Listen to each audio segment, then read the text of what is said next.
¿Cierto? Y no son los semáforos inteligentes que pensamos que tienen los cronómetros y los numeritos, sino son estos semáforos que miden el flujo vehicular, ¿no? Y ese es el software que necesitamos que sea integrado. Sí, los candidatos están hablando de semáforos inteligentes, refiriéndose a los que tienen el conteo regresivo, cuando eso no tiene nada de inteligencia. De hecho, hay ciudades en América Latina que no los recomiendan, porque, y sobre todo en ciudades donde se maneja de forma agresiva, el ciudadano ve que quedan 2, 3 segundos y mete la pata y ahí es donde ocurren los accidentes. ¿No? Cierto. Por eso que los están quitando en muchas capitales de América Latina. Y son los que miden el flujo vehicular con sensores. Eso es lo que necesita. Sí. Lo que eso necesita sí es competencia Lima. de la municipalidad y no hay candidatos que lo hayan dicho. Ahora, ¿qué pasa? Esto es un problema muy frecuente a propósito de los semáforos, con arterias donde el semáforo te marca algo y la policía te dice otra cosa, completamente diferente, ¿no? Entonces tú ves la luz verde, te desesperas, pero hay un policía en el cruce que no le logras ver, pero que te está diciendo pare, entonces uno se confunde y dice el semáforo sigue funcionando, ¿no? La contraorden.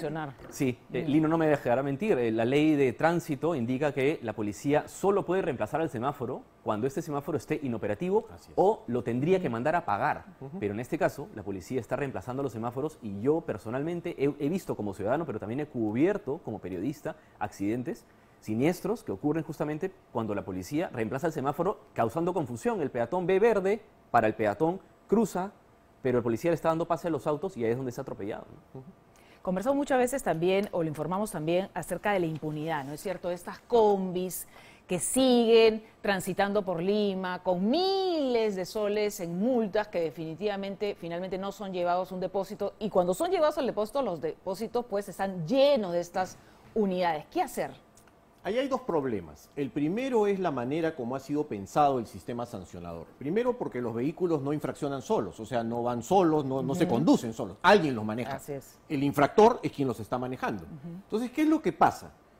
Todo el sistema de cobranza está diseñado para cobrarle al propietario del vehículo, pero no cierro el circuito con el que lo estaba conduciendo. Entonces ese señor se baja de ese carro donde ha tenido 1000 infracciones y se va a otro y hace exactamente lo mismo porque sabe que no pasa absolutamente nada. Los que alquilan el vehículo para hacer taxi, por ejemplo. Podría pasar. Entonces, simplemente el dueño del carro se quedó con la cantidad de papeletas y probablemente, ahí viene el segundo problema, utiliza los mecanismos que la ley le prevé. Todo nuestro sistema legal está diseñado para que la gente no pague las multas. Yo puedo impugnar, puedo apelar y cuando ya perdí en la vía administrativa lo judicializo. Entonces en 10 o 15 años cuando acabe el juicio, porque a veces demora eso, ahí veré si hay una amnistía o pasa algo o de repente la multa está totalmente depreciada. Pero el incentivo es a no pagar, a no cumplir. Ahora, Juan Pablo, eso es poco esperanzador. Mira, te doy una cifra impactante. Hay 150.000 vehículos en Lima, solo en Lima, con orden de captura por papeletas. 150.000. 150.000 vehículos con orden según el SAT. Pero estos vehículos no pueden ir a los depósitos, nadie los puede llevar porque primero no hay grúas suficientes, pero además no hay espacio en los depósitos. ¿Y por qué no hay espacio en los depósitos? Porque el MTC no chatarrea desde hace 7 años. En 7 años sacamos un reportaje en El Comercio. En 7 años se han chatarreado 12 autos. ¿Por qué? ¿Por qué no? ¿Por qué no cumple con lo que tiene que hacer? En la gestión de Juan Silva, en esos meses en los que estuvo, ya había una empresa que ganó la licitación para poder chatarrear, pero el MTC no le daba permiso para operar. Tenía todo, las máquinas, tenía todo para operar. Y lo pateó. Por una razón muy sencilla. Todos conocemos que este exministro Juan Silva tenía un vínculo bastante cercano con el tema del transporte informal, que evidentemente, si tú chatarreas y quitas esos autos, o sea, los chatarreas, los eliminas de los depósitos, automáticamente esos autos que están en la calle, con orden de captura, las combis viejas, todo, irían a los depósitos. Y eso, evidentemente, primero, choca exactamente con los intereses que tenía el transporte informal en ese momento. Es una cadena de elementos súper importante que podría empezar si es que ponen inicio al chatarreo. Otro problema que tiene Lima y que salta a la vista, no viene uno, retira el auto, ¿no?, y empieza a manejar, son los huecos, los estados de las pistas, los rompemuelles que tienen dimensiones que terminan destrozando los vehículos. Ayrton Luera se encuentra en San Juan del Lurigancho y ya estamos viendo solamente una muestra que refleja la realidad que vivimos todos los días. Ahí te quedas, en ese hueco te quedas para siempre. Hay más hueco que pista, de hecho, ¿no? Sí, y además obliga a driblear a la unidad, en este caso la mototaxi que va por el costado, y este vehículo, por ejemplo, ¿no?, que tiene que hacer malabares para poder continuar con su recorrido. Ayrton, adelante contigo. ¿Qué tal, compañeras? Así es, ustedes ya han visto, ya lo han detallado. Este es el escenario en el cruce del jirón Antonio Encinas y Las Hidras, aquí en San Juan del Lurigancho. Aquí parece que ha pasado una bomba realmente, porque el estado de las pistas en esta parte de San Juan del Lurigancho es realmente calamitoso, no hay otra manera de describirlo. Huecos por todas partes, y fíjense ustedes la manera en que tienen que pasar los vehículos por esta parte de San Juan del Lurigancho. Los huecos llegan a medir de ancho 1,80 metros, imagínense, compañeras, y esto es prácticamente toda la cuadra. Fíjense ustedes cómo el auto tiene que pasar, detenerse prácticamente, sobreparar, y claro, esto termina generándole daños a los amortiguadores, a las llantas, ¿verdad? Fíjense ustedes, el hueco aquí es piedra, aquí no hay más brea, no hay asfalto, esto es piedras, piedras y piedras, huecos, y el carro claramente, fíjense ustedes cómo tiene que pasar, tiene que sobreparar un poco para intentar esquivar estos agujeros, estos huecos, y según nos han comentado los vecinos, son ya varios años en que este escenario sigue igual, sin que nadie les dé respuesta, sin que nadie venga a parchar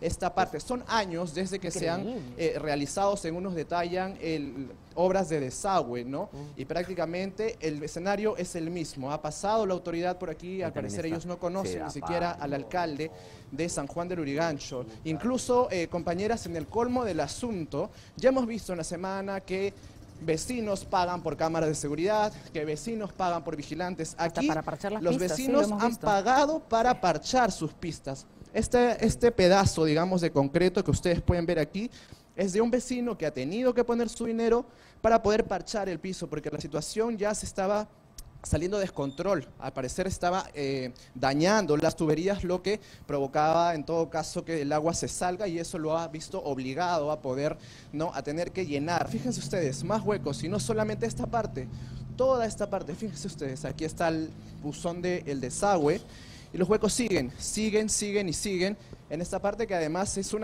digamos, aproximado a la avenida Próceres de Independencia, que es una vía importante, y claro, los autos que deciden desviar, entran por acá y se encuentran con este escenario, compañeras. Es increíble lo que nos cuentas, Ayrton, y lo vamos a comentar aquí con los invitados de esta mañana, porque lo que nos dices es que hace años que estos huecos están ahí y nadie hace nada. Es decir, pasan los días, pasan las semanas, pasan los años y nadie hace nada. Sedapal, las empresas de gas.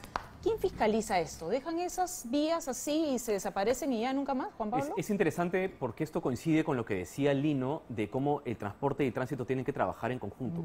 El vehículo que tiene que pasar por ahí probablemente se tarde 5 minutos más de lo que podría tardar, y suma los minutos, ¿no? Que esos pasajeros van a perder. Pero si es que la entidad que tiene competencia para arreglar esas pistas, que es tránsito, estaría beneficiando directamente al transporte, al servicio de transporte. Por eso es que tránsito y transporte tienen que ir de la mano. ATU y las municipalidades tienen que trabajar de la mano. ¿Y por qué? ¿Qué pasa, Lino, con esa coordinación? Con ese engranaje que tiene que haber. Se hace difícil, ¿no? Se hace difícil porque de alguna forma en este momento creo que todos tenemos, digamos, hemos vivido una etapa donde quieren defender su metro cuadrado y quieren que nadie se meta con ellos. Entonces, hay, digamos, en este tema del estado de las vías, la coordinación necesaria que comenta Juan Pablo entre tránsito y transporte, pero además en el trabajo de esas empresas de servicios, porque las pistas se reparan. Primer detalle a tomar en cuenta, ¿cuál es el estándar técnico con el que se reparan las pistas? Porque vemos la pista, se repara y demora 3 o 4 meses y otra vez ya está en problema. Pistas en magnífico estado y de repente llega una empresa y le mete un hueco. Y luego la parcha como quiere, porque nadie revisa lo que está haciendo después, pero ya es como una herida la calidad abierta. de la solución. Correcto. Dos temas que hay que solucionar rápidamente, ¿no? Bien, les agradecemos que hayan estado con nosotros. Vamos a ver, estamos viendo imágenes en vivo, me parece, del lugar de votación de Rafael López Aliaga.